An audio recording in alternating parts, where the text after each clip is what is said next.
On the question of the nuclear deal, it's interesting, actually. Like, you get lots of now sort of Iranians really citing John Mearsheimer and saying, look, John Mearsheimer saying that you guys really should have a nuclear deterrent, and that's the only thing that will actually resolve the issue.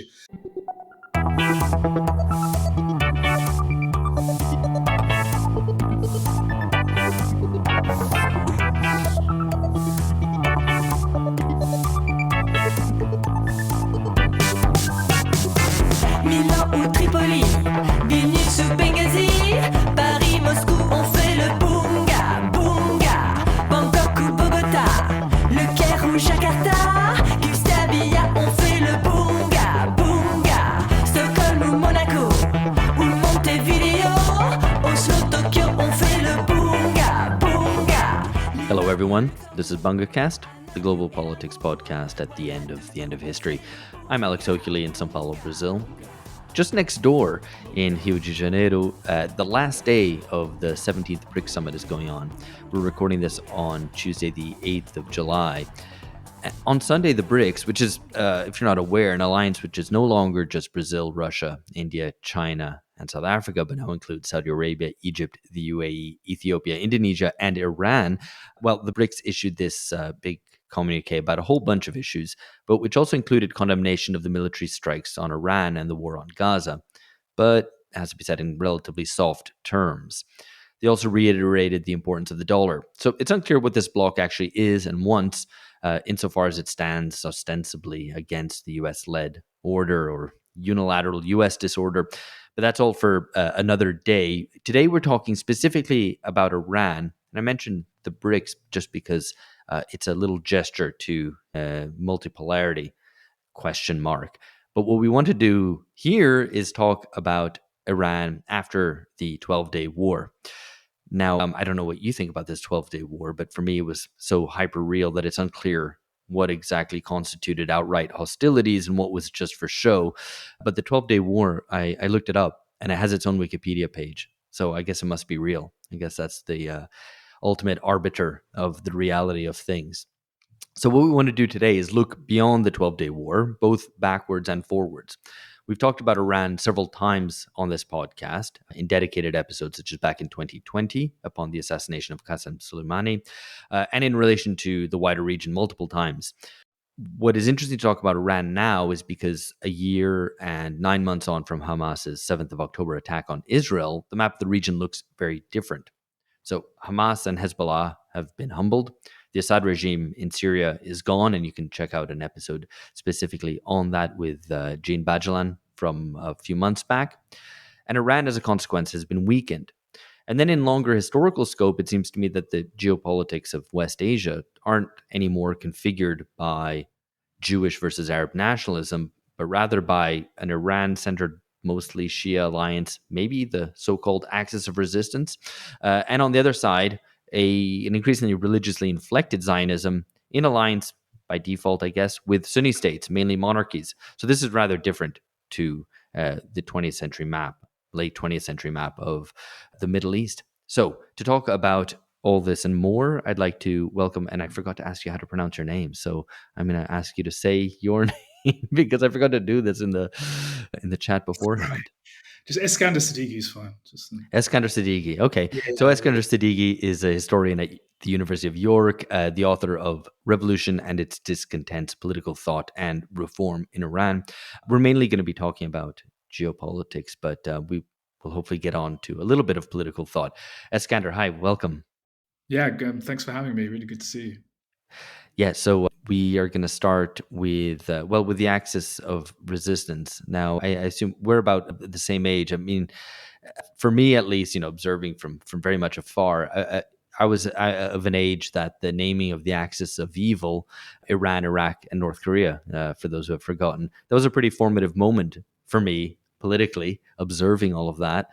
If I recall correctly, they only subbed in North Korea for Syria at the last moment so that it wouldn't all be Muslim countries. I think that was like a last minute substitution by the speechwriter. So, these things maybe are coined off the hoof. But then you've got the axis of resistance, which is the ostensible opposition to that. So can you tell us a little bit about how that was formed? And what is it really? Is it really an axis? Is it an alliance? Okay, so mean, the axis of resistance obviously emerges really as a term, I guess, after 2003, and then really, I guess, is sort of used more widely, particularly after the Israeli-Hezbollah conflict of 2006. And yeah, I guess it's called an axis largely because it is based upon the alliance between Iran and Syria, which is consolidated after the revolution and then obviously in the course of the Iran-Iraq war. So following the invasion of Iran by Iraq in September of 1980, Syria basically remains the sort of the foremost and really the only sort of steadfast ally of the Islamic Republic through that conflict. And that's in large part, at least it begins, because of the profound enmity between the two Ba'athist regimes in both Syria and Iraq. Obviously, Hezbollah is really, I mean, in many ways, really it's the Hezbollah-Iran alliance, which is the key, which is the core of this. And that is very much rooted in a political, ideological, affinity. Absolutely. And obviously, Hezbollah emerges in response to the 1982 invasion of Lebanon by Israel, which was originally sort of set out to quash sort of Fatah and the PLO and their sort of presence in Lebanon, which they were obviously using to launch attacks on Israel. And that was under sort of General Ariel Sharon at the time. And this basically relationship very much evolves, is extremely, I would say, resilient. But because obviously the Islamic Republic also lays claim to support more broadly resistance movements within the region, and they see this part of their regional strategy in a sense to drive out, not only to sort of, I guess, push back against what they see as Israeli colonization and domination of the region, but also more broadly the United States and to apply pressure. And obviously the ultimate horizon of this is to drive the United States military presence from out of the region. And this is obviously key, has long been key to Iran's sort of grand strategy. So the axis, when we speak about, obviously there are many other players who are often seen to sort of comprise part of this. So obviously Hamas in Gaza and in Palestine, Ansar Allah in Yemen as well. But obviously the core of it, the heart of it, was always the Iran-Hezbollah relationship, which was heavily reliant on Syria as a kind of a hinterland for logistics in order to basically be able to get supplies in through Syria. And that was sort of the heart of it. And so when obviously the Assad regime fell in December of 2024, that was obviously a huge blow there. Absolutely. But the point of the axis is that, it is this sort of loose series of alliances. I would say many of these movements, whether it's the Houthis or Ansar Allah in Yemen or Hamas, I mean, they all have their own individual and sort of origin stories, as it were, responding to local imperatives, local conditions. And a lot of it's related to obviously questions of, occupation, resistance against that. And Iran obviously has historically, there is a genuine, I would say, pan-Islamic kind of sentiment, and that sort of distinguishes Khomeinism as a form of kind of Islamic populism, I would say. So that is genuine, but I would say really since the 90s, it's also become very much part of Iran's strategy and this whole idea of cultivating what is often called, strategic depth. So basically fighting or supporting allies abroad who can wage wars or in some sense act as a deterrent against both the Israeli threat and American threats potentially, so that, we don't have to fight at home, quote unquote. I mean, that's kind of how it has often rationalized, sort of at least in the last, I would say, 15 years. Yeah, no, I mean, that's interesting. I mean, and the reason why we're going to do a bit of history here, or why I'd like to ask you to tell us about it, is because, well, firstly, Iran was a revolutionary power, and so was interested in projecting its influence abroad. And to tell the story about the weakening of this alliance and indeed the loss of several of its actors, including Assad in Syria, as a way of kind of getting to where we are today. So we're going to, I guess, start backwards. And maybe we'll start a bit more on Hezbollah to try to understand where that relationship came from and its kind of development over maybe the past decade. Yeah, so obviously we see the Israeli invasion in 1982. Actually, obviously, it affects the south of Lebanon probably most severely, really. And I mean, initially, actually, I mean, it's interesting because there was at first sort of a kind of, you could say, a trans-sectarian movement, which was led by people like Kamal Jumblat and others in Lebanon, which were very much trying to push for a kind of a anti-sectarian sort of national liberation and quite like avowedly socialist sort of alternative. Sort of, we see this in the 70s, and this is to a large extent both crushed by the Israelis and the Syrians, basically, when with American assent in the 1970s. Then we see, obviously, the Israeli invasion of 1982, again, to sort of decisively crush the PLO. And obviously, this does ultimately result in Yasser Arafat and the PLO leaving and going to Tunis. But what we see is the evolution of, basically an overtly Shi'i Islamist resistance movement, the Islamic resistance in Lebanon. And this is basically initiated with the explicit support and backing of Iran. But again, that also needs to be, I guess, carefully calibrated because, this was very much an indigenous sort of, local to Lebanon struggle. And actually, even though Iran did send support and training, and because Iran at the same time was very much embroiled and involved in the Iran-Iraq war, and basically that was sort of seen as the key front, it was absolutely crucial to protect and sort of consolidate the regime in Iran at home and make sure that wasn't ultimately sort of overthrown or undermined by the Iraqi invasion. I mean, while Iran did support it, it also was far more preoccupied at home and actually diverted initially after sort of supporting the establishment of Hezbollah, it actually then diverted resources back to Iran. It was actually a much more kind of a meager sort of support. That being said, they did very much adopt kind of the sort of the official ideology of Iran in this period. So the sort of the rule of the jurist, and basically pledged, ideological fealty to the leader in Iran. But that being said, obviously, as that organization evolved, it sort of, I think there's a general consensus amongst scholars who study this that it really sort of fundamentally recast itself as a kind of a national liberation movement, very much rooted in kind of particularly, not necessarily, but largely obviously Shia sort of areas in Lebanon, like the Bekaa Valley, or the south of Lebanon in particular, which is mixed as well, but it's largely Shia Muslim. So that's sort of the origins of that. And like I said previously, I mean, it was obviously highly dependent on. I mean, initially there were clashes actually with the Assad government, so the Assad with the Syrian government and the Syrian military actually in the 1980s. But then eventually there was some sort of modus vivendi and sort of understanding that was reached, because it was seen, I guess, conducive both to the Syrian state as well as Iran, as well as obviously Hezbollah. And then really, if we fast forward to 2006, that's where we saw sort of an outright, so there's the famous 33-day sort of war conflict at that time with the Olmert government in power in Israel. And again, there was sort of very much a green light by the Bush administration. There was a sense that Hezbollah could be very quickly and rapidly squashed. That didn't turn out, and actually, I think to the dismay of many, Hezbollah managed to continue to fire missiles despite this huge asymmetry of power for that period. And then eventually there was a ceasefire that was reached.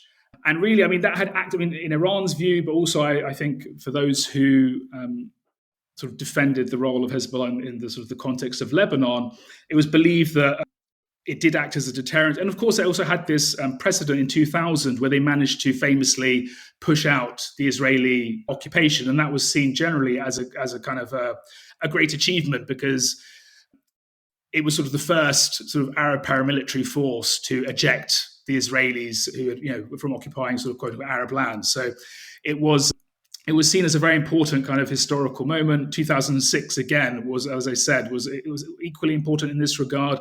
And this was very much, up till really post 2023, sort of Hezbollah's role, and more broadly, I guess, the acts of resistance was seen as an effective deterrent and check on not only aggression on Lebanon, but also, on Iran itself as well. And obviously what we saw since October 2023, and particularly then, as you sort of laid out in your introduction, with sort of the weakening, obviously, of Hezbollah. And of course, it needs to be said, this was sort of done because this was achieved really through really kind of the imposition of kind of collective punishment on the entirety of, on the Lebanese polity more broadly.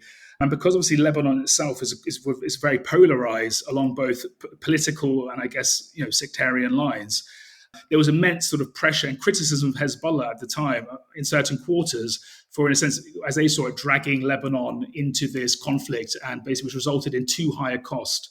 When Hezbollah entered into the conflict with Israel in, soon after October 7th, it was seen as basically the ultimate result of this campaign was seen as actually not only having extremely heavy costs for Lebanese society more broadly, but those who within both Israel and the United States have seen this then as, they basically tried to frame it that that basically, obviously Hezbollah was decisively routed in many ways, not necessarily in the grand campaign, but mostly through the aerial campaign and through the intelligence penetration, and obviously then the decimation of its leadership, obviously most importantly kind of the assassination of Hezbollah's Secretary General and then his successor, as well as obviously the infamous pager attack. This was really, really a kind of a devastating blow to the organization, which was really trying to, has ever since been trying to, in essence, regroup. And again, we can really see from the ceasefire that was ultimately concluded, how imbalanced it turned out to be. And we know, obviously, that Israel has since, violated that ceasefire at this point hundreds of times, with basic impunity to do so. And then this was very much because of this, obviously, I guess, defanging, this fundamental sort of degrading, as it's put, of particularly Hezbollah, of course. This was sort of often then, this was then seen as paving the way then for a more aggressive, like direct sort of engagement with the Islamic Republic, which obviously in June. Yeah, and I mean, probably observers, we would like to get beyond, obviously, both the left-wing interpretation by which the axis of resistance or whatever is a kind of glorious anti-imperialist struggle, and then, or indeed the right-wing interpretation from abroad as well, which is that this is just indeed an axis of evil, and try to understand mutations within it. And there's a lot to disentangle ideologically. So we don't want to obviously just deal with the geopolitical questions, but with some of the ideological ones, which at some points kind of underpin it as well as serve as justifications for it. So there's elements of nationalism, there's a more ecumenical kind of religious identity, there's a sectarian one, and there's the kind of revolutionary approaches. And these have waxed and waned in terms of when we look at the relations between the Islamic Republic and its allies. One thing I found very interesting in this essay, that long essay published in Jadaliyya on, the whole process leading up to the 12-day war, or in fact, just before it, I think, because it was published in May, but it's an excellent recapitulation of really the history of Iran's external relations and the axis of resistance since 1979. You write that from 2013 on, and I found this quite interesting, Hezbollah and the Islamic Republic were increasingly perceived as sectarian actors, committed to protecting their narrow geopolitical interests at the expense of millions of Syrians. So, and of course, you note that the Gulf states have weaponized sectarianism just as much. So I think there's something quite interesting, which obviously happens over this period, which is the sectarianization of conflicts across the region, and very much centered, of course, on the Syrian war. So what has been the impact of this, both in terms of, there's obviously a lot of spinning plates here, but we can take it in terms of Hezbollah and how it's seen, and also in terms of Assad, Syria, and how it was perceived.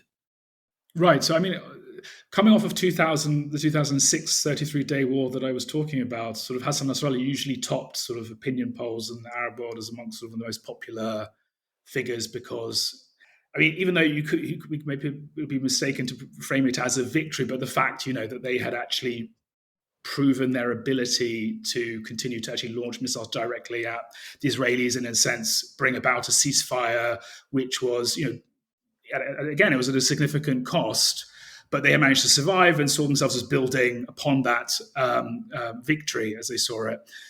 Obviously, when we moved to 2011, the Arab uprisings, which obviously take hold across the region, starting in Tunisia, moving to Egypt, but then obviously Syria too.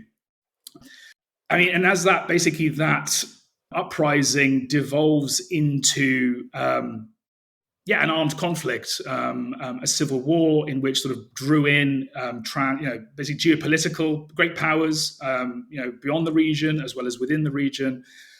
I mean, and again, the sectarianization of that conflict was already building on a prior kind of deep sort of sectarianization in politics of the region, which we saw in Iraq, of course. I mean, we can recall, King Abdullah talking about the Shia Crescent and Hosni Mubarak similarly, and the threat posed by Iran, because obviously, as I said, it's sort of the removal, the overthrow of Saddam Hussein was seen as actually tilting sort of the geopolitical balance of power in the region toward or in the favor of Iran very significantly.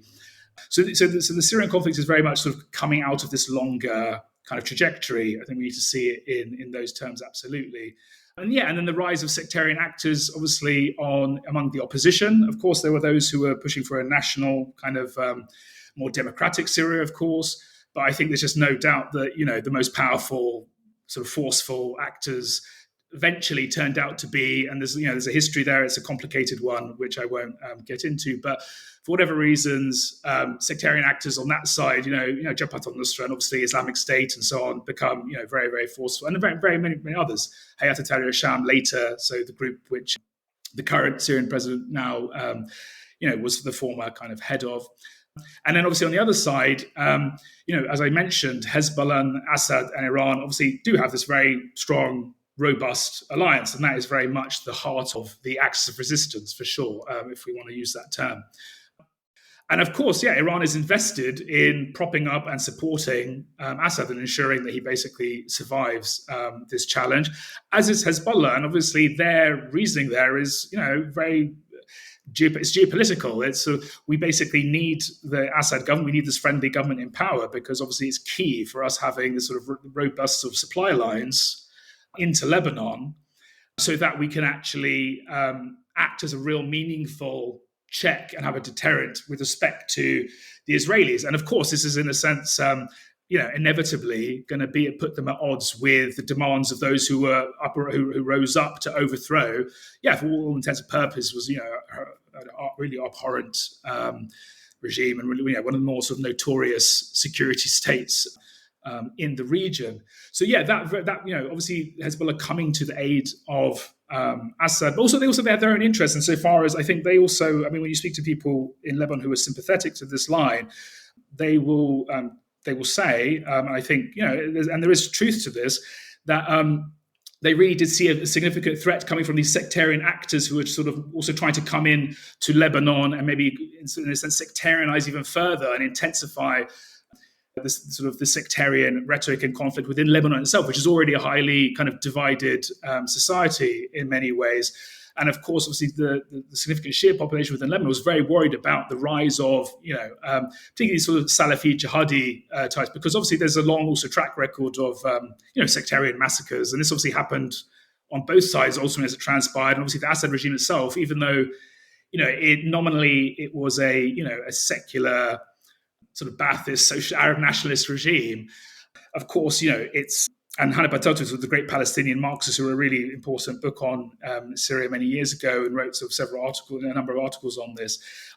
He always made sort of the argument that because the Alawite minority was so, in a sense, under siege historically and had come to dominate the security services, the Assad regime was highly kind of reliant on not just sort of fellow sectarians, sort of the Alawites, but those who were very much close to, proximate to the same sort of family tribal ties of the Assad. So it did take on, again, this very sectarian character. But I think the real driver, at least for Hezbollah and Iran, was certainly, it wasn't sectarian. It was really their geopolitical sort of drivers, which is what really forced them. And it's difficult to see kind of, from their perspective, what other options they could have had. I guess they could have sort of pushed harder for a reform process within Syria, perhaps. that maybe was a viable option. But as you see now, with sort of obviously what has ultimately transpired, the emergence of Jadaliyya as sort of the current leader of Syria, sort of the Israelis' complete decimation of the Syrian sort of military following the fall of Assad.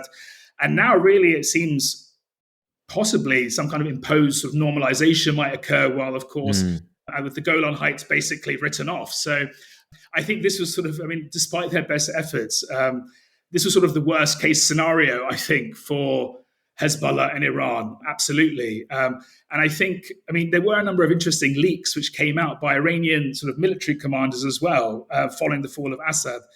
And they were really very scathing, actually, about the Assad regime. And they sort of were saying it's just inveterately corrupt. It's not paying its troops. It's just beyond help, beyond sort of redemption. It's very revealing. And I think they themselves basically found themselves allied with somebody who they just thought which they felt compelled to support, but really I think they saw the writing was on the wall. And that also explains why in December, when the HTS was just basically, just racing through city after city within Syria, why they basically decided ultimately, I think, against committing further resources, because they just saw that, there was just no chance of recovering. This really, absolutely, this sort of regime, which was just beyond salvaging at all.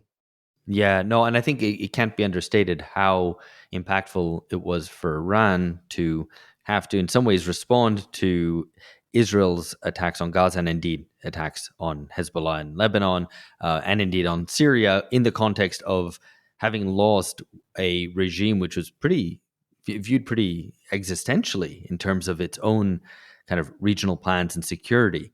So I think the changed map, certainly for those who want to look at the region purely through the lens of what is going on in Palestine, would be to miss some very important moves that have happened in the region.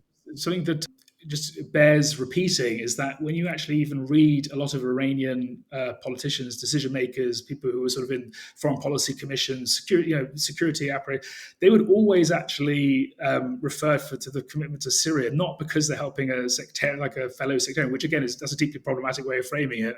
For various reasons, but they would always frame it as in terms of national security, as I said, strategic depth, as basically, if Assad falls, then we will be fighting at home. And even today now, after just the recent 12-day war, there's been a lot of statements sort of coming out which, again, reiterate this as well. See, we told you. In a sense, saying that we're vindicated. See, Assad fell, and now we're basically fighting on the home front. So it can't bear enough sort of repetition that, that's literally how the Islamic Republic itself did see this and framed it in exactly those sorts of terms.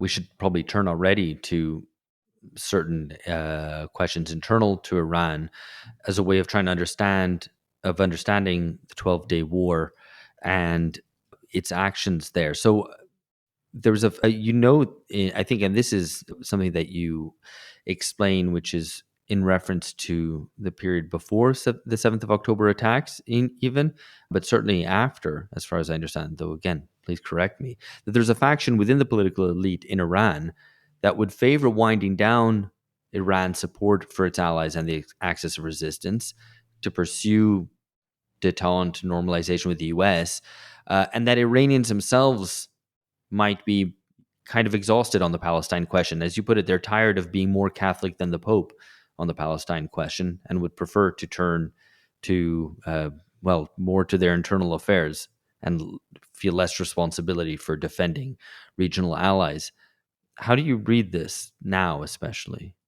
So just to sort of take a step back, so the more Catholic than the Pope sort of statement is referring to, I think it's important to say that obviously we have 46 years whereby support where the Palestinian central question and obviously opposition to Israel hegemony and so on was very much central. It's a central sort of, death to Israel is obviously very much something which is repeated at, Friday prayer sermons as part of the official rhetoric.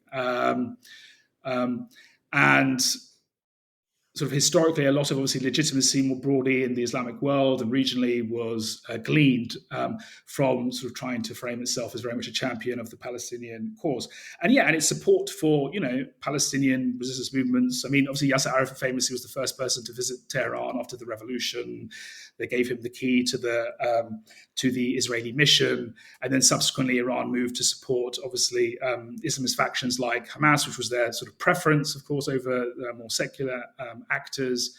But yeah, I mean, the Iranian middle classes, I would say a significant chunk of the Iranian middle class, as well as a vocal and powerful faction within Iran itself, particularly those around people like Hassan Rouhani, the former president, or the former foreign minister, Javad Zarif, those who kind of form part of this constellation of the sort of more pragmatic wing in foreign ministry, but also on the domestic political scene, the so-called Kargozaran Sazandagi, so the executives of reconstruction, who really trace their lineage back to another former president called Akbar Hashemi Rafsanjani, who again was very much a key architect of normalization with the Gulf states following the Iran-Iraq War, who was very much interested in sort of broader economic relations, both with Europe, but even potentially the United States as well.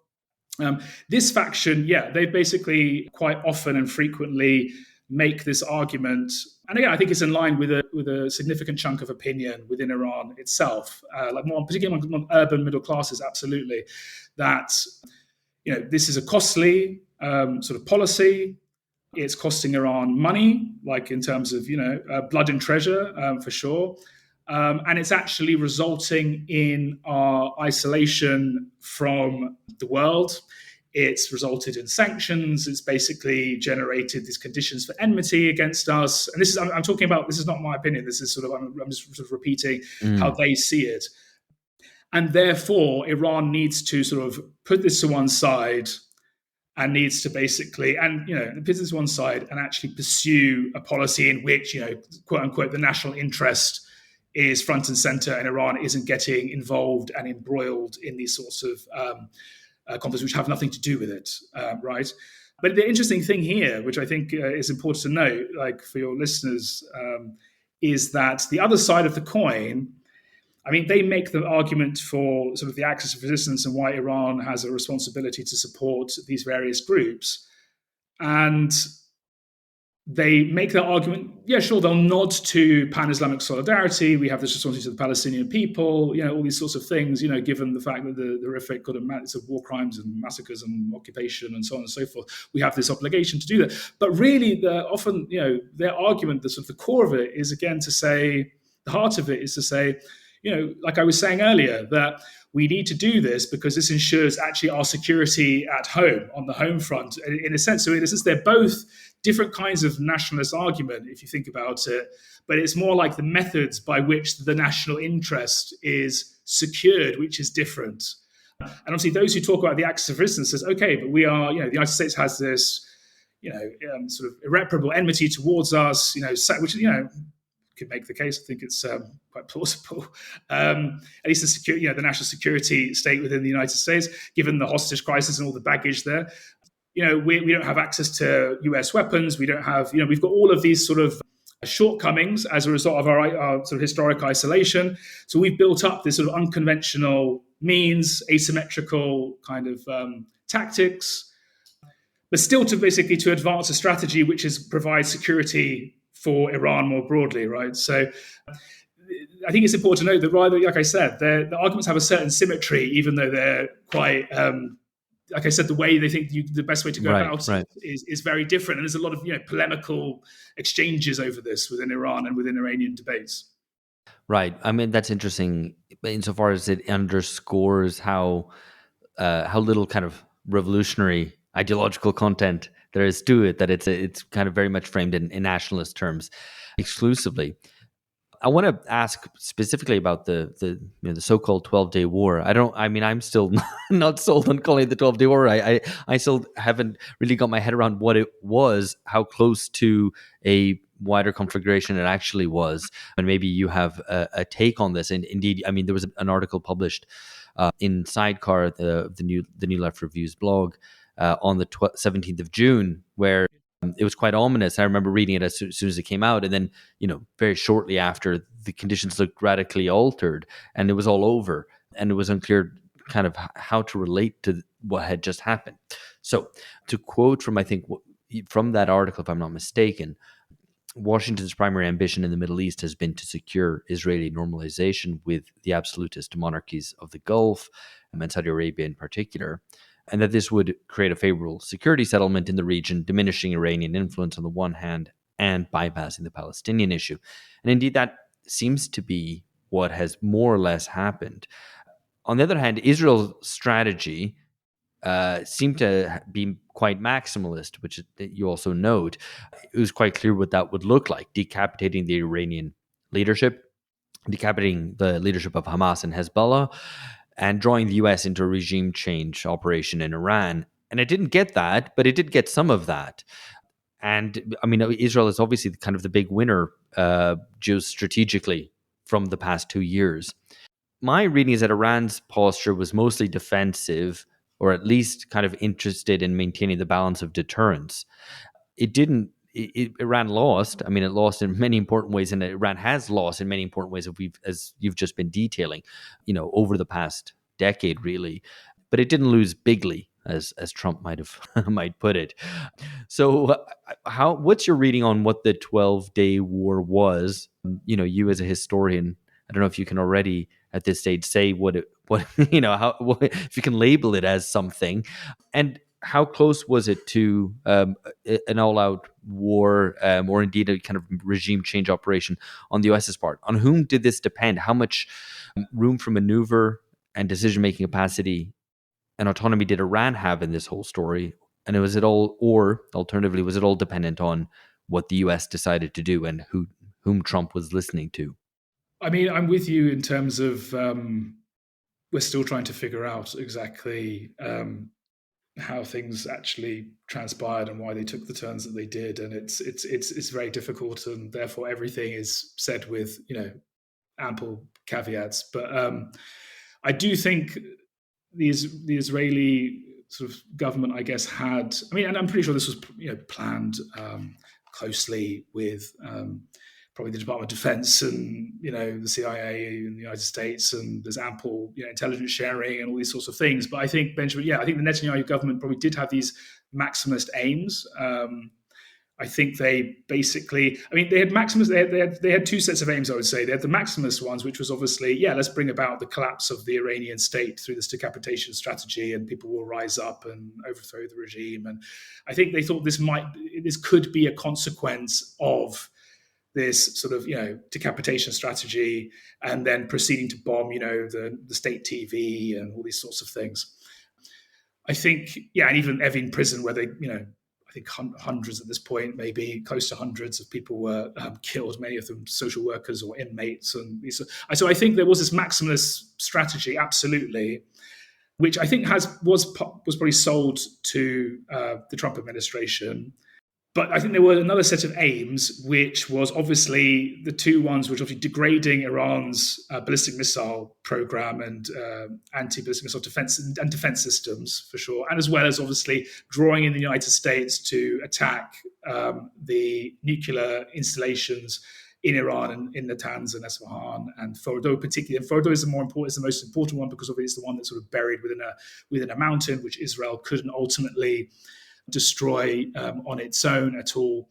And there was even doubts whether the United States could do that at all. And obviously we know that they would use these sort of 30,000-pound multiple bunker buster bombs to attack that installation. And obviously, the American president insists that it was utterly obliterated. But I think there was a lot of more ambivalence. And and even before actually the strike, there was even a lot of doubts actually whether even these bunker buster bombs, the biggest sort of non-nuclear bombs kind of ever used in historically speaking, could even destroy the Fordo facility as well. And then reports that have come out, and again, one has to be so careful how we read these. But I know both by the head of the IAEA and other reports seem to indicate that actually maybe the damage wasn't so severe. Maybe Iran did manage to remove its more advanced centrifuges and also the 400-kilogram highly enriched sort of stockpile of uranium as well.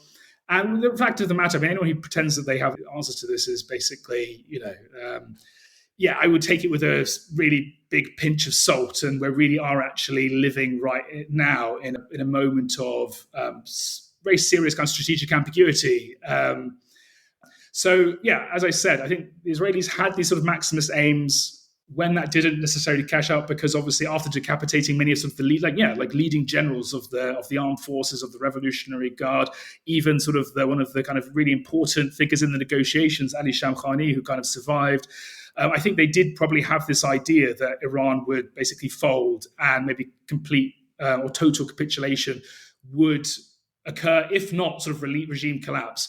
And I think basically probably was sold to the Trump administration that, yes, this would probably bring about total capitulation. And then you can say you achieved what, the Obama administration never could, namely complete capitulation of the Iranian government. They're going to basically give up their kind of rights on the NPT to enrich uranium for civilian purposes, and you would have achieved this, and you're the greatest president, American president ever in history, and so on. So I think Trump was probably sold this more limited thing, and they probably thought like a byproduct would be the maximalist sort of outcome. At the same time, obviously in Iran that didn't happen. Very quickly, the chain of command managed to regroup, and really, they managed to inflict very, very serious. It wasn't inconsequential at all. They did inflict serious sort of costs. There were thousands upon thousands of insurance claims that have been logged now. They hit the Weizmann Institute, which is obviously a famous scientific sort of institute within Israel. They hit the Haifa sort of oil sort of refinery as well. And also there was sort of a media blackout. And I don't know if you saw this Telegraph report, which showed that basically Iran had managed to obviously sort of launch and sort of very significant strikes on major air bases within Israel. I guess the question is, and we don't really know, this is just simply through, I guess, reading very circumstantially the evidence. But obviously, Israel was still able to launch aerial strikes upon Iran. It managed to, even before this, obviously seriously degrade its air defenses. And now there's sort of reports coming out that Iran has gone to China and is actually trying to secure these sort of new sort of forms of anti-ballistic missile sort of defense systems. So it's like you said, I think it is very much a conflict which is not been resolved. The nuclear question is not resolved, absolutely. And the sort of ambiguity that we're living in, I mean, it basically allows both the Israelis to say that we need to continue, we need another campaign, potentially, in order to basically really ensure that Iran's sort of latent deterrent capacity, nuclear sort of deterrent capacity, is completely taken care of, is addressed sort of decisively. But at the minute, it seems that the Trump administration is very keen to say that this was decisive, and actually Iran is, for the moment at least, is on the back foot. And it does seem that they are trying to maybe leverage this into some kind of negotiation, but where it will lead is really unclear, because obviously if the Trump administration continues to want to say that Iran needs to completely give up its right to enrich for civilian purposes. I don't think they had a significant of a victory, as it were, to impose that at the minute. And I think it's going to be, even if sort of Iran is very much open to negotiating, and they are going to continue to negotiate, it seems. I don't think they're willing to. They're not going to sort of opt for the complete surrender option, which I think would allow Trump to then say that he's achieved something which the Obama administration couldn't. Right, and I mean, it does seem to me that what is decisive here is less what happened in the 12-day war and more what we've been talking about preceding that, which is to say the fall of Assad and Israelis' decapitations of leaderships of Hezbollah in particular, and Hamas to an extent as well. And that probably more sets the scene to what is going on and what will happen than specifically the 12-day war, where I guess it was affirmed what everybody already knew, that the Israelis, as you've been saying, have the capacity to mount quite deadly attacks on Iran, but Iran still maintains this capacity to exert some harm in return, even if it doesn't have kind of nuclear second strike capacity or something like that. What my reading from it is also that what would be decisive is that surely Iran decides now we must have nuclear weapons. I mean, for the continuation of the regime, if it's possible for them to develop nuclear weapons, surely they must. I mean, that's one of the big lessons from not just this 12-day war, but indeed the last 20 years of 20 plus years of history. I mean, well, since 9/11, really. Yeah, I mean, so just before I address that, I would say that actually Iran did keep certain things in reserve and certain cards which it didn't play. So, well, of course, Hezbollah was degraded very severely. I still think they do have the capacity actually to re-enter the fray, but I think actually they didn't, and Iran didn't even ask because of the heavy domestic cost within Lebanon, because obviously if Iran really was reaching a sort of a point of existential crisis, I mean, Hezbollah would see it also as an existential crisis for them too. So it would probably necessitate them to maybe enter the fray again. Similarly, I mean, even with Ansarullah, well, they don't sort of take orders from Tehran. That's sort of a sort of ridiculous caricature. They might perhaps also resort again to sort of targeting shipping in the Bab al-Mandab Strait, and actually, so there are cards, but also there's the Strait of Hormuz, which I think was sort of like a policy of last resort.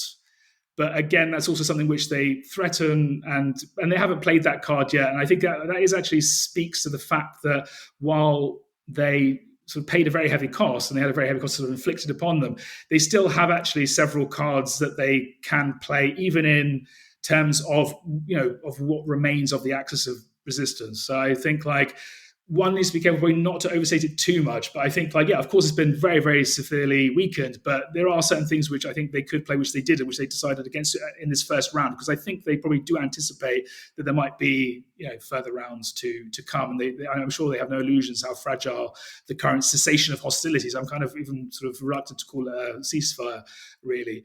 But on the question of the nuclear deterrent, it's interesting actually. You get lots of now sort of Iranian pundits really citing John Mearsheimer and saying, look, John Mearsheimer saying that you guys really should we really need to have a nuclear deterrent, and that's the only thing that will actually resolve the issue. But I mean, the reality of it is we don't really know whether they have the enriched stockpile.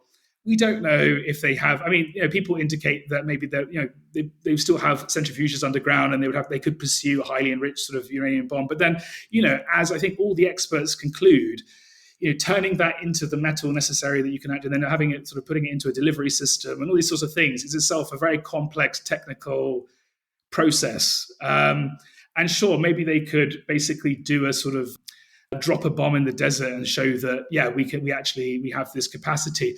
But I think it's quite a difficult one. For the minute, they have suspended cooperation with the IAEA, and it seems that they're not pursuing the nuclear deterrent option. If anything, it seems that they're kind of pursuing their past sort of strategy.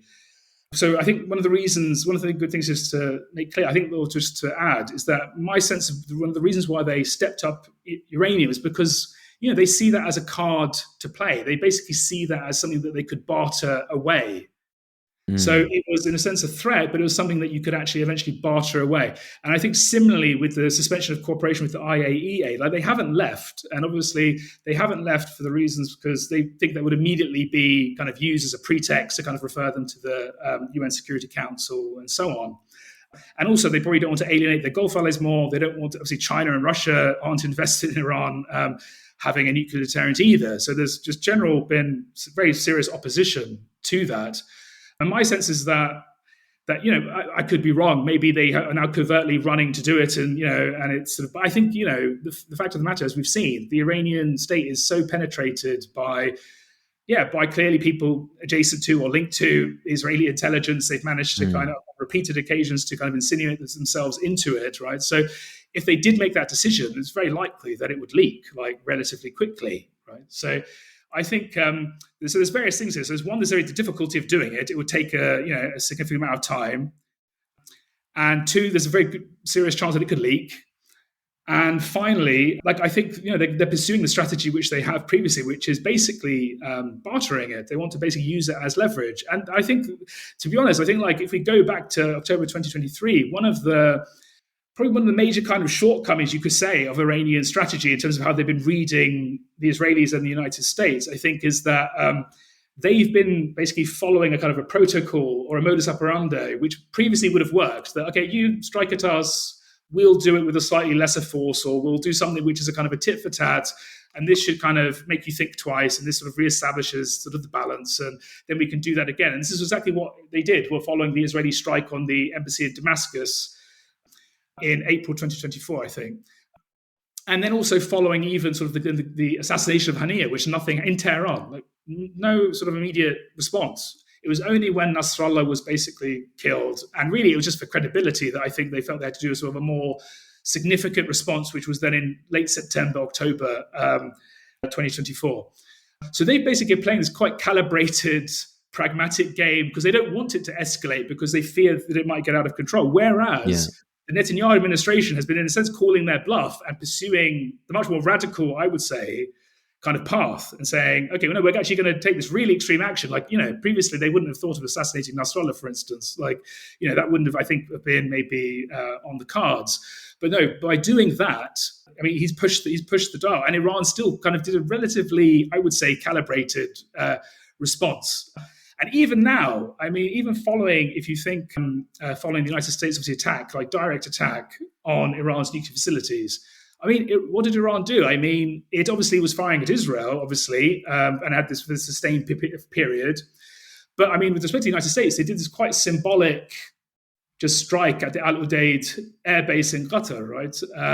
And again, it was sort of, signaling, saying, we don't want this to escalate out of control. And why is that the case? Because I think it's because, they're very concerned about the domestic repercussions, the instability that it could bring about at home, that it could exacerbate sort of long-standing tensions and grievances. And, so I think the precarious situation at home, also just the massive imbalance of power, which they're not fools. I mean, in this sense, we can think of them as rational. They understand that like a massive escalation with the United States is no one's going to benefit from that, really. So, no, I mean, I think the regional balance of power and the regime's relative, each regime's relative stability, I speak about specifically Iran and Israel, can be read off very much from the actions around the 12-day war, and specifically Israel's actions, which, were not crazy, right? I mean, Israel's very dangerous in terms of stability, peace, etc., but they're not crazy insofar as it is reflective of Israel's relative power in the region now, in a region which has been pretty much transformed over the past. It was a coup for Netanyahu. I mean, I think he just knew the public opinion where it was in Israel. I think it was overwhelmingly in support, because obviously, I mean, Iran has been seen as this sort of just immortal bête noire enemy state, which is just hell bent on the destruction of Israel and so on. So, I mean, there was a huge amount of support, and I think of support for it, and I think Netanyahu had a huge kind of boost, actually. Well, and I think Netanyahu knows probably if war stops, he's gone, or at least that there's a risk of that. Whereas for the Iranian leadership's calculus is perhaps the opposite. We can't have war, otherwise we're gone. And maybe that, I don't know if that's a too simplistic reading of affairs, but I do note that. No, it's not. So actually, I mean, just to sort of riff off what you were saying, I think if you look even sort of the election of Pezeshkian, I mean, his whole platform was sort of getting sanctions relief, improving relations with the world, quote unquote, but like obviously the United States here, and obviously, negotiating directly, with the United States. I mean, that was absolutely on his platform to be elected. I mean, and that's because, on the one hand, there's part of the Iranian bourgeoisie who does want this, but also, there's a very significant sort of part of the Iranian populace. I mean, like middle classes, lower middle classes, who also, have been devastated by, just decades of sanctions and economic isolation and so on. So there was sort of a lot of kind of grassroots pressure, which is obviously mediated through Iran's rather often like Byzantine kind of electoral system. And then obviously part of the Iranian elite itself, which sort of has seen, I mean, Rouhani famously said when he was elected, he says, the centrifuges can turn and spin, but as long as actually the economy is also kind of working and spinning as well, So, I mean, there was very significant demands for that. So, the fact that it took this turn, in a sense, Pezeshkian was not meant to be a wartime president under any circumstances. So, I mean, drawing towards an end here, I wanted to ask, one thing that's been noted about Iran in the past month is that the regime is leaning quite heavily into Iranian nationalism and symbols which indeed predate the revolution, which seems to me, as far as my understanding is, that that's fairly novel. I wonder what your reading is of this. What's the content of this nationalism? And I guess it stands in contrast to kind of Shia sectarianism and to revolutionary Islamism. It's an attempt to perhaps bolster the regime's stability and feed off of and kind of feed back into the sort of rally around the flag sentiment that's emerged in Iran. How do you see this playing out? And I mean, is this a way home for the regime, like in terms of maintaining its stability? Yeah, obviously this is in the context. It's worth recalling it's something that we've discussed a number of times on this podcast, but Iran has seen a series of major protests and uprisings over the past decade. So I think anything that the mullahs do has to be analyzed in that light. So I do think, like, Iranian nationalism broadly, and obviously that's conceived, depending on who you speak to, in a variety of ways. I do think it is deep, it is resilient. I mean, often this idea that, that nationalism is transient and is ultimately going to sort of dissipate and be replaced by sort of more universalistic, solidaristic kind of forms of identity. It's an aspiration, I guess, but I think nationalism is robust. And obviously, there were people who maybe did rally behind the state, but there were obviously a lot of people who are just invested very clearly in the idea of, Iran as a nation state. And, really are there's a deep sense of attachment and defensiveness regarding notions of sort of territorial integrity. And obviously this has, long roots going back to sort of the 19th century. I mean, we could talk about when Iran was sort of divided de facto in sort of at the very beginning of the 20th century between Imperial Russia and Britain, sort of the rather unsavory history of the Anglo-Iranian Oil Company, and wasn't British Petroleum today. Obviously, the nationalist crisis, sort of the nationalization crisis during the government of Mohammad Mossadegh, the 53 coup, and all these sorts of things. So there is sort of and obviously even the run-up actually to the revolution itself. Obviously, the United States was seen as sort of this foremost patron of this sort of monarchical dictatorship, which was deeply, resented and detested in the run-up to the revolution. So, and a lot of those about safeguarding Iran's independence, being a strong, powerful, sovereign country, and people who are Islamists, for instance. So, I mean, just give you an example. Akbar Hashemi Rafsanjani, who became the president in the 90s, who I was talking about, he actually, before the revolution, wrote a book about a chap who was sort of a well-known Qajar-era reformer called Amir Kabir, who was seen as kind of modernizing the state and basically pushing back against imperial predations and all these sorts of things to build up and modernize Iran. And he actually wrote a book about it before the revolution. So even sort of a figure like that, is invested, because I guess they've gone through the Pahlavi system, they're subjected to they've gone through all of those institutions and internalized that to a significant degree. And I would say the Islamic Republic, obviously the revolution, I'd say, would be where this kind of went to the margins somewhat. But even then, you had the Iran-Iraq War, in which Iran was a significant and seen as a significant, potent force. And there was a lot of leaning into nationalism even then, even though, of course, there was a lot of, obviously, Shia Islamist rhetoric as well, of course, which was also very foundational there. But I would say, and as I was saying to you before we started recording, I mean, really since maybe the late 90s, the notion of sort of, Iranian nation, Iranian identity, civic forms of nationalism have become increasingly kind of prominent. And even someone like Ahmadinejad, who at the time often in the West was being portrayed as, some wacky millenarian fundamentalist, actually, Iran was really kind of central to a lot of his discourse and rhetoric. And there's sort of pictures of him sort of putting like a Palestinian kufiya around sort of the neck of sort of an actor playing Cyrus the Great. And so they were very much, and he often spoke about sort of Iranian civilization, the greatness of Iranian civilization, and so on. And I think so the Iranian state, because obviously, I guess, the lack of, or the decreasing or diminishing legitimacy of the broader kind of Islamist, pan-Islamist, Islamic populist discourse and rhetoric, has turned to more and more, different forms of Iranian nationalism. And some of these, it could be a more secular form, but more like a Shi'i-centric, I would say, Shi'i populist Iranian nationalist, sort of fusing these two together and seeing them as absolutely profoundly intertwined and entangled. And so you have people who have still bought into that and lean into that. And so after this, even obviously we're now in the month of Muharram, where in the first 10 days, Shia Muslims mourn the martyrdom of the grandson of the Prophet, Imam Hussein. And basically Shias traditionally sort of perform elegies, sort of mourning his martyrdom. And a lot of these across the country took a really quite nationalist turn as well. I'm talking like in really in official circles. So even, in the household of Ayatollah Khamenei, where they have kind of these mourning sort of ceremonies there, and they basically performed these sort of rituals basically centering, Iran. Vatan is basically a name for homeland as well. So very centering the homeland. So this is very much entered official discourse. They're using this. They understand that this has some cachet.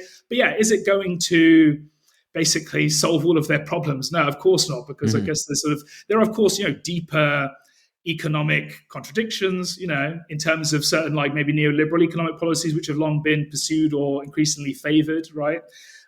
So that's not going to necessarily solve those issues.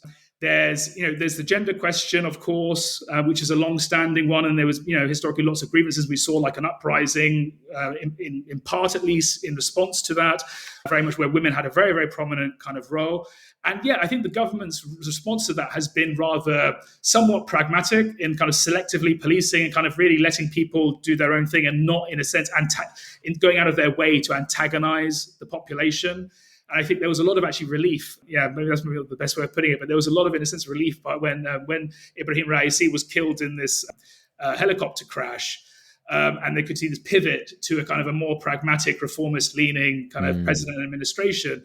There was a sense that this government is not going to pursue kind of this very willful, intentional like antagonization of like half the population. And that has simmered down, I would say, some of the contradictions and sort of hostility and animosity in that regard. But it's still like an ongoing issue, of course, right? So yeah, I think it's sort of managed crisis. And I think the Islamic Republic is going to continue to have to manage these crises because obviously following this war as well, it's not just obviously the actual military aspect, of course, and maybe the next round of this. It's also the real issue of now increased capital flight, which already had been huge amounts. Like I'm talking like tens and tens of billions into places like in Turkey, where people are buying real estate, to Canada, to so on, elsewhere. So it's more in the sort of also the economic repercussions of this and this kind of perpetual kind of state of crisis and managed crisis, which the Islamic Republic is. I always say like, one shouldn't underestimate it because they really have always been in crisis, really from a revolution through to a war. And there's been only brief periods where you've had relative kind of calm. Then you had obviously the Iraq war, the invasion of Iraq in 2003. So it's been constantly sort of managing threats, crises, and so on. And this is a kind of another round. It is intensified. But like I said, they've shown themselves quite adept. But, unfortunately, we can see probably, increased levels of repression in certain arenas as well, which will come out of this. Already, I mean, we've seen, in relation to this nationalist kind of populist discourse, which I was talking about, there has been sort of increased demonization of Afghan refugees in Iran. So, Iran is sort of home to about 4 to 6 million, Afghan, which is a huge amount. Afghan, obviously, which have come out as a result of, the invasion of Afghanistan, Taliban rule, and so on, which, has all sorts of consequences within Iran. But you can imagine, like in the UK where I am, like 6 million people kind of refugees, like sort of the political kind of backlash to that. And Iran, there has been historically, and obviously the government there is trying to, in some sense, use this and use the war as a pretext, I think, as an excuse to kind of also eject en masse many kind of Afghan refugees. So it will have there will be this nationalist kind of side to it, but there will be a more ugly side as well. And there will be, unfortunately, some support for this. I mean, I think it would be like, it wouldn't be accurate to say that, the Iranians are going to be horrified by the fact that, some might, but I think many will be, will be indifferent, possibly. So, I think this is the situation. We're going to see ongoing fragility and managed crisis in the months to come. Absolutely. All right, fantastic. Though actually, just quickly before we end, I did want to reflect on the fact that by all intents and purposes, it seems like Hamas's intention with the 7th of October attacks was to interrupt, it was kind of a last-ditch attempt to interrupt the normalization process between Israel and Saudi Arabia. And that's an important kind of regional piece of the puzzle, which we didn't touch on. So, I mean, how do you read that now, and how do you read what's going to happen in light of, in light of all that's happened since the 7th of October? Yeah, so it did seem before the 7th of October that sort of Israel and Saudi Arabia were on course for sort of actual like normalization and possibly Saudi Arabia entering into the Abraham Accords, which are currently with the UAE and Bahrain. And that was sort of seen as this really important achievement during the Trump administration, despite the fact that neither the UAE or Bahrain were really ever at war with the Israeli state. But I think the big prize, of course, was Saudi Arabia. And then given obviously what's unfolded in Gaza and just the sheer level of the catastrophe sort of that's unfolded there and been inflicted upon the people there, it was obviously very costly for Saudi Arabia to enter into this.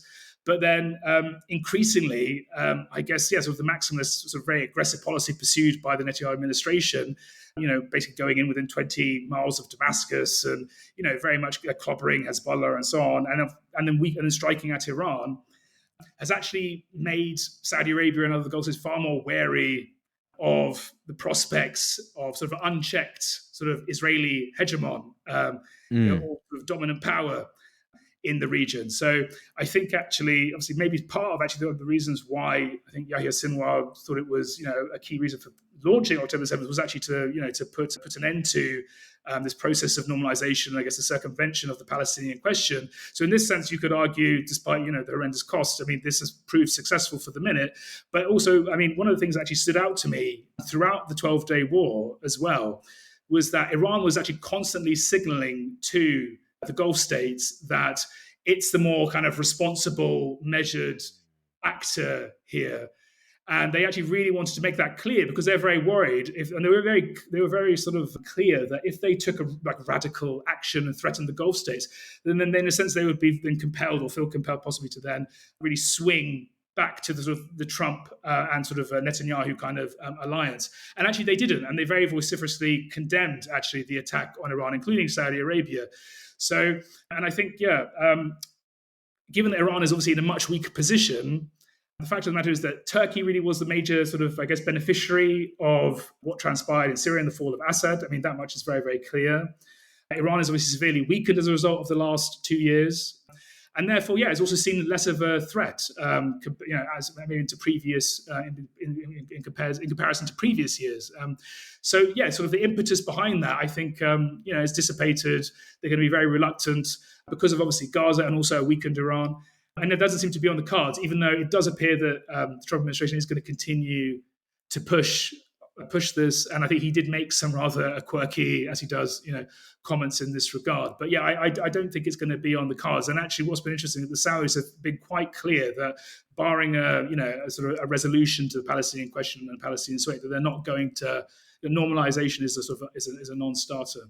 Yet another thing that's shifted, and as you note, Iran's relative weakening over this period has maybe made it less important for the Saudis to seek this alliance with the Israelis. Anyway, fascinating stuff. I appreciate it's always difficult to try to paint a picture of the region and to talk about the Middle East without kind of a map in front of you. I mean, quite literally, because of the web of alliances and everything is quite complex, and you've done an excellent job of trying to depict it for us.